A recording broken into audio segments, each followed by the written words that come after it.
என் நண்பர் என்னிடம் ஒரு கேள்வியை கேட்டார். உன் வாழ்க்கையின் மிக முக்கியமான நேரம் எது என்று.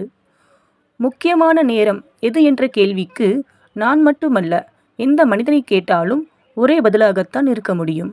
அது அவனுடைய பள்ளி பருவமாகத்தான் இருக்கும். எத்தனை குறுகிய வாழ்க்கை மனித வாழ்க்கை! அதில் ஒரு மனிதனின் மகிழ்ச்சி பொங்கும் வாழ்க்கை அமைப்பது அல்லது அமைத்துக் கொள்வது எவ்வளவு போராட்டம்! புயலோடு மரங்கள் செய்யும் போராட்டம் போல. 100 வயது வரை வாழும் மனிதன் கூட பாதி வாழ்நாளை தூக்கத்தில் கழித்து விடுகிறான். முழுமையாக நமது கையில் இருக்கும் பொக்கிஷம் பள்ளி பருவம்தான். ஒரு பள்ளி இறுதித் தேர்வுதான் தீர்மானிக்கும் நீ என்னவாக போகிறாய் என்று. உன் பாதை எது, உன் வேலை என்ன, உன் அந்தஸ்து எப்படி அமையப் போகிறது, நீ எப்படி வாழப் போகிறாய் என்ற அனைத்து கேள்விகளுக்கும் விடையாய் அமையப் போவது உன் பள்ளி இறுதித் தேர்வுதான்.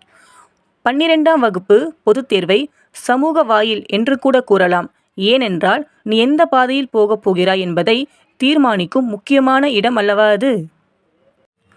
இன்று சமூகத்தில் உள்ளோரை இதே கேள்வியை வேறு விதமாக கேட்டு பார்ப்போம். உன் வாழ்க்கை ஏன் இப்படி இருக்கிறது என்று நீங்கள் கேட்டு பாருங்கள். இது என் விதி என்பார்கள். இது அறியாமை.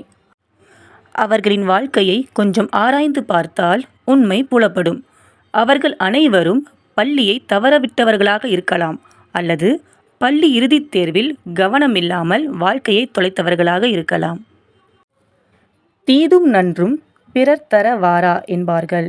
அது மாதிரி நமக்கு நடக்கும் எந்த செயலுக்கும் நாம் தான் பொறுப்பேற்க வேண்டும். எனவே பள்ளி இறுதித் தேர்விற்கு தயாராகும் உங்களை உயர்ந்த இடத்திற்கு கொண்டு செல்ல இந்த குரல் பதிவு உங்களுக்கு பயன்படும் வண்ணம் அமையும். நன்றி.